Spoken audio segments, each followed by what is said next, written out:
China, ಕಜಕಿಸ್ತಾನದಂತಹ ದೊಡ್ಡ ದೇಶಗಳೇ ಈ ಕಂಪನಿಯ ಮುಂದೆ ಮಂಕಾಗಿವೆ. ವಾರಕ್ಕೆ ಬರೋಬ್ಬರಿ 2 ಟನ್ ಚಿನ್ನವನ್ನು ನುಂಗುತ್ತಿರುವ ಈ ಟೆಥರ್ ಕಂಪನಿಯ ಅಸಲಿ ಗುಟ್ಟೇನು? ಜಗತ್ತು ಡಿಜಿಟಲ್ ಆಗುತ್ತಿದ್ದರೆ ಇವರ ಹಳೇ ಕಾಲದ ಚಿನ್ನದ ಹಿಂದೆ ಬಿದ್ದಿದ್ದು ಯಾಕೆ? ಅದು ಸ್ವಿಟ್ಜರ್ಲೆಂಡ್ನ ಹಿಮ ಪರ್ವತಗಳ ಸಾಲು. ಅಲ್ಲಿ ಒಂದು ರಹಸ್ಯ ಜಾಗವಿದೆ. ಆ ಜಾಗದಲ್ಲಿ ಜೇಮ್ಸ್ ಬಾಂಡ್ ಸಿನಿಮಾಗಳಲ್ಲಿ ಕಾಣುವಂತಹ ಒಂದು ಪರಮಾಣು ನಿರೋಧಕ ಬಂಕರ್ ಇದೆ. ಆ ಬಂಕರ್ ಈಗ ಇಡೀ ಜಗತ್ತಿನ ಗಮನ ಸೆಳೆದಿದೆ.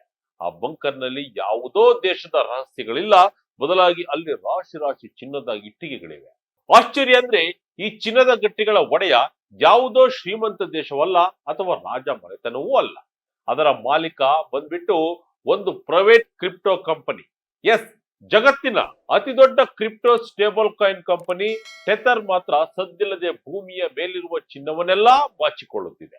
ಈ ಕಂಪನಿ ಎಷ್ಟು ವೇಗವಾಗಿ ಚಿನ್ನ ಖರೀದಿಸುತ್ತಿದೆ ಅಂದ್ರೆ ಚೀನಾ ಮತ್ತು ಕಜಕಿಸ್ತಾನದಂತಹ ದೊಡ್ಡ ದೇಶಗಳೇ ಇವತ್ತು ಈ ಕಂಪನಿಯ ಮುಂದೆ ಮಂಕಾಗಿವೆ. ವಾರಕ್ಕೆ ಬರೋಬ್ಬರಿ 2 ಟನ್ ಚಿನ್ನವನ್ನ ತನ್ನ ಖಜಾನೆಗೆ ಟೆಥರ್ ಕಂಪನಿ ತುಂಬಿಸಿಕೊಳ್ಳುತ್ತಿದೆ. ಹಾಗಾದ್ರೆ ಈ ಟೆಥರ್ ಕಂಪನಿ ಅಷ್ಟೊಂದು ಪ್ರಮಾಣದಲ್ಲಿ ಬಂಗಾರವನ್ನ ಖರೀದಿಸುತ್ತಿರುವ ಗುಟ್ಟೆ, ಅಸಲಿಗೆ ಒಂದು ಕ್ರಿಪ್ಟೋ ಕಂಪನಿಗೆ ಇಷ್ಟೊಂದು ಚಿನ್ನ ಯಾಕೆ ಬೇಕು? ಬನ್ನಿ, ಇವತ್ತಿನ ಈ ಇಂಟ್ರೆಸ್ಟಿಂಗ್ ವಿಡಿಯೋದಲ್ಲಿ ಟೆಥರ್ ಕಂಪನಿಯ ಈ ಗೋಲ್ಡನ್ ಅಡ್ವೆಂಚರ್ ಬಗ್ಗೆ ಕಂಪ್ಲೀಟ್ ಮಾಹಿತಿಯನ್ನ ನೋಡೋಣ. ಚಿನ್ನದಲ್ಲಿ ದೇಶಗಳನ್ನೇ ಮೀರಿಸಿದ ಕ್ರಿಪ್ಟೋ ದೈತ್ಯ. ಬಂಕರ್ ನಲ್ಲಿದೆ 148 ಟನ್ ಚಿನ್ನದ ಭಂಡಾರ. ಸ್ನೇಹಿತರೆ, ಚಿನ್ನ ಅಂದ್ರೆ ಕೇವಲ ಆಭರಣವಲ್ಲ. ಶತಶತಮಾನಗಳಿಂದಲೂ ಯುದ್ಧ ಬರಲಿ, ಆರ್ಥಿಕ ಕುಸಿತ ಬರಲಿ, ಇಡೀ ಜಗತ್ತು ನಂಬೋದು ಈ ಹಳದಿ ಲೋಹವನ್ನ ಮಾತ್ರ. ಈ ಹಿಂದೆ ರಾಜರು ಚಿನ್ನವನ್ನ ಶೇಖರಣೆ ಮಾಡಿ ಇಡ್ತಾ ಇದ್ರು. ಆಮೇಲೆ ದೇಶಗಳ ಸೆಂಟ್ರಲ್ ಬ್ಯಾಂಕ್ಗಳು ಚಿನ್ನವನ್ನ ಸಂಗ್ರಹಿಸಲು ಶುರು ಮಾಡಿದ್ವು. ಆದರೆ ಈಗ ಕಾಲ ಬದಲಾಗಿದೆ. ಈಗ ಟೆಥರ್ ಹೋಲ್ಡಿಂಗ್ಸ್ ಎನ್ನುವ ಪ್ರೈವೇಟ್ ಕಂಪನಿ ಇಡೀ ಜಗತ್ತನ್ನೇ ಬೆರಗುಗೊಳಿಸುವಂತೆ ಚಿನ್ನದ ಮೇಲೆ ಹೂಡಿಕೆ ಮಾಡುತ್ತಿದೆ. ಟೆಥರ್ ಸಿಇಒ ಪಾಲೋವೋ ಆಡ್ರೋ ಇನೋ ಇತ್ತೀಚೆಗೆ ಬ್ಲೂಮ್ಬರ್ಗ್ಗೆ ನೀಡಿದ ಸಂದರ್ಶನದಲ್ಲಿ ಒಂದು ಶಾಕಿಂಗ್ ವಿಚಾರವನ್ನ ಬಿಚ್ಚಿಟ್ಟಿದ್ದಾರೆ. ತಮ್ಮ ಕಂಪನಿಯ ಚಿನ್ನವನ್ನ ಸ್ವಿಟ್ಜರ್ಲೆಂಡ್ನ ಪರ್ವತದ ಕೆಳಗಿರುವ ಹೈಟೆಕ್ ನ್ಯೂಕ್ಲಿಯರ್ ಬಂಕರ್ ನಲ್ಲಿ ಅಚ್ಚುಕಟ್ಟಾಗಿ ಅಡಗಿಸಿಬಿಟ್ಟಿದ್ದಾರಂತೆ. 2025ರ ಅಂತ್ಯದ ವೇಳೆಗೆ ಟೆಥರ್ ಕಂಪನಿ ಬಳಿ ಇದ್ದ ಚಿನ್ನದ ಪ್ರಮಾಣ ಬರೋಬ್ಬರಿ 142 ಟನ್. ಆದರೆ ಕೇವಲ ಒಂದು ತಿಂಗಳಲ್ಲಿ ಅಂದ್ರೆ 2026ರ ಜನವರಿ ಅಂತ್ಯಕ್ಕೆ ಇದು 148 ಟನ್ಗೆ ಏರಿಕೆಯಾಗಿದೆ. ಇದರ ಒಟ್ಟು ಮೌಲ್ಯ ಎಷ್ಟು ಗೊತ್ತಾ? ಬರೋಬ್ಬರಿ $23 ಬಿಲಿಯನ್, ಅಂದ್ರೆ ಸುಮಾರು 1.9 ಲಕ್ಷ ಕೋಟಿ ರೂಪಾಯಿಗೂ ಅಧಿಕ. ಅಂದ್ರೆ ನೀವು ನಂಬಲೇಬೇಕು. ವಿಶ್ವದ ಟಾಪ್ 3 ಚಿನ್ನದ ಖರೀದಿದಾರರಲ್ಲಿ ಒಬ್ಬ ಚೀನಾ. ಕಜಕಿಸ್ತಾನಗಿಂತಲೂ ಮುಂದಿದೆ ಟೆಥರ್. ಈ ಅಂಕಿಅಂಶಗಳನ್ನ ಸೂಕ್ಷ್ಮವಾಗಿ ಗಮನಿಸಿದ್ರೆ ನಿಮಗೆ ವಿಷಯದ ಸೀರಿಯಸ್ನೆಸ್ ಅರ್ಥವಾಗುತ್ತೆ. 2025ರ ಕೊನೆಯ 3 ತಿಂಗಳಲ್ಲಿ ಟೆಥರ್ ಬರೋಬ್ಬರಿ 26 ಟನ್ ಚಿನ್ನವನ್ನ ಖರೀದಿಸಿದೆ. ಇಡೀ ಜಗತ್ತಿನಲ್ಲಿ ಎಲ್ಲಾ ದೇಶಗಳ ಸೆಂಟ್ರಲ್ ಬ್ಯಾಂಕ್ಗಳು ಸೇರಿ ಈ ಅವಧಿಯಲ್ಲಿ ಖರೀದಿಸಿದ ಒಟ್ಟು ಚಿನ್ನ 230 ಟನ್. ಅಂದ್ರೆ ಇಡೀ ಜಗತ್ತಿನ ಎಲ್ಲಾ ಸೆಂಟ್ರಲ್ ಬ್ಯಾಂಕ್ಗಳು ಸೇರಿ ಖರೀದಿಸಿದ ಚಿನ್ನದ ಪೈಕಿ 11%ಕ್ಕೂ ಹೆಚ್ಚು ಪಾಲು ಒಂದು ಕಂಪನಿಯದ್ದೇ ಆಗಿದೆ. ಕಳೆದ ವರ್ಷ ಚಿನ್ನ ಖರೀದಿಯಲ್ಲಿ ಟೆಥರ್ ಕಂಪನಿಯನ್ನ ಮೀರಿಸಿದ್ದು ಕೇವಲ ಪೋಲೆಂಡ್ ಮತ್ತು ಬ್ರೆಜಿಲ್ ದೇಶಗಳು ಮಾತ್ರ. ಅಂದ್ರೆ ಒಂದು ಖಾಸಗಿ ಕಂಪನಿ ಇವತ್ತು ಜಗತ್ತಿನ ಬಹುತೇಕ ದೇಶಗಳ ಸೆಂಟ್ರಲ್ ಬ್ಯಾಂಕ್ಗಳಿಗಿಂತ ಹೆಚ್ಚು ಶಕ್ತಿಯುತವಾಗಿ ಬೆಳೆದಿದೆ. ಕಜಕಿಸ್ತಾನದಂತಹ ದೇಶಗಳಿಗಿಂತಲೂ ಹೆಚ್ಚು ಚಿನ್ನ ಈಗ ಈ ಕ್ರಿಪ್ಟೋ ಕಂಪನಿಯ ಕೈಯಲ್ಲಿದೆ. ಅಂದ್ರೆ ಜಗತ್ತಿನ 200ಕ್ಕೂ ಹೆಚ್ಚು ದೇಶಗಳನ್ನ ಹಿಂದಿಕ್ಕಿ ಟೆಥರ್ ಈಗ ಟಾಪ್ 3ನೇ ಸ್ಥಾನಕ್ಕೆ ಬಂದು ನಿಂತಿದೆ. ಏನಿದು ಟೆಥರ್ ಮತ್ತು ಟೆಥರ್ ಗೋಲ್ಡ್?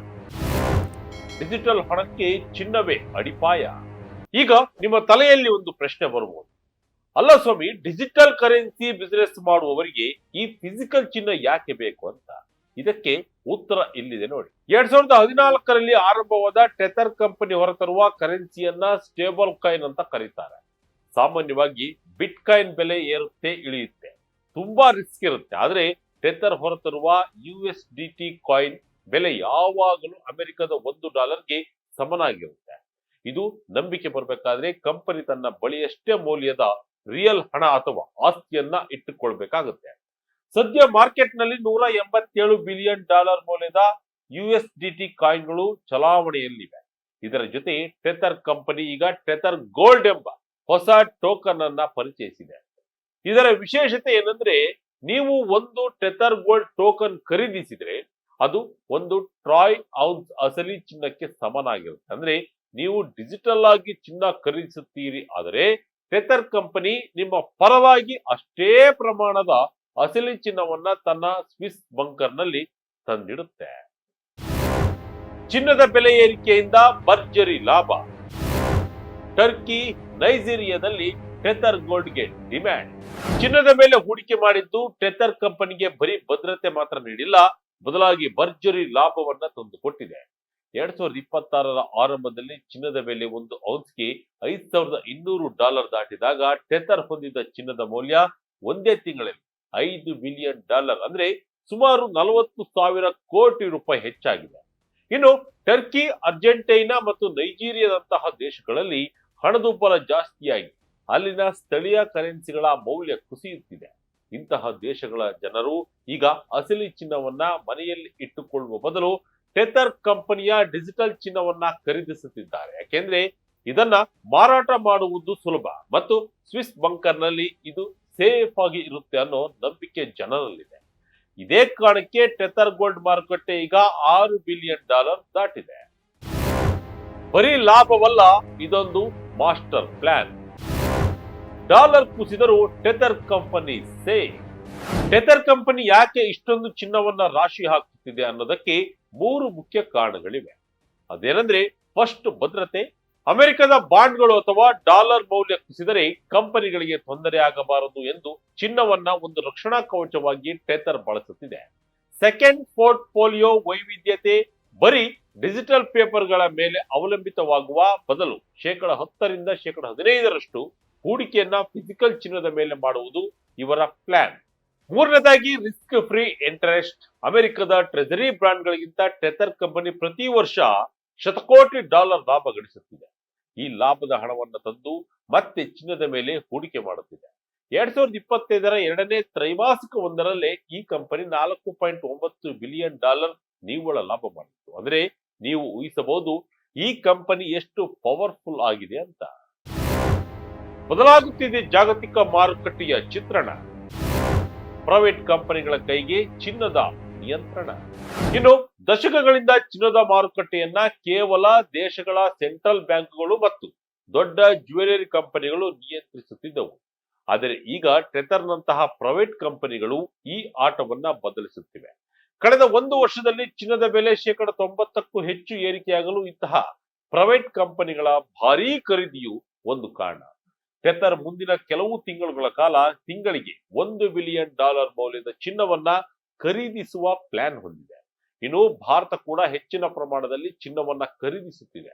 ಸದ್ಯ 800 ಟನ್ಗೂ ಹೆಚ್ಚಿನ ಚಿನ್ನ ಭಾರತದ ರಿಸರ್ವ್ ಬ್ಯಾಂಕ್ ಬಳಿ ಇದ್ದು, ಒಟ್ಟಾರೆ ವಿದೇಶಿ ಮೀಸಲು ನಿಧಿಯಲ್ಲಿ ಚಿನ್ನದ ಪ್ರಮಾಣ ದಿನದಿಂದ ದಿನಕ್ಕೆ ಏರಿಕೆ ಆಗ್ತಾ ಇದೆ. ಆದರೆ ಈಗ ಚಿನ್ನ ಖರೀದಿಯ ಪ್ರಮಾಣವನ್ನ ಬಹುತೇಕ ರಾಷ್ಟ್ರಗಳ ರಿಸರ್ವ್ ಬ್ಯಾಂಕ್ಗಳು ನಿಲ್ಲಿಸಿವೆ. ಆದರೆ ಟೆಥರ್ ಕಂಪನಿ ಚಿನ್ನವನ್ನ ಖರೀದಿಸುತ್ತಿರುವುದು ಜಗತ್ತಿನ ಆರ್ಥಿಕತೆಯಲ್ಲಿ ದೊಡ್ಡ ಬದಲಾವಣೆಗೆ ಕಾರಣವಾಗಿದೆ.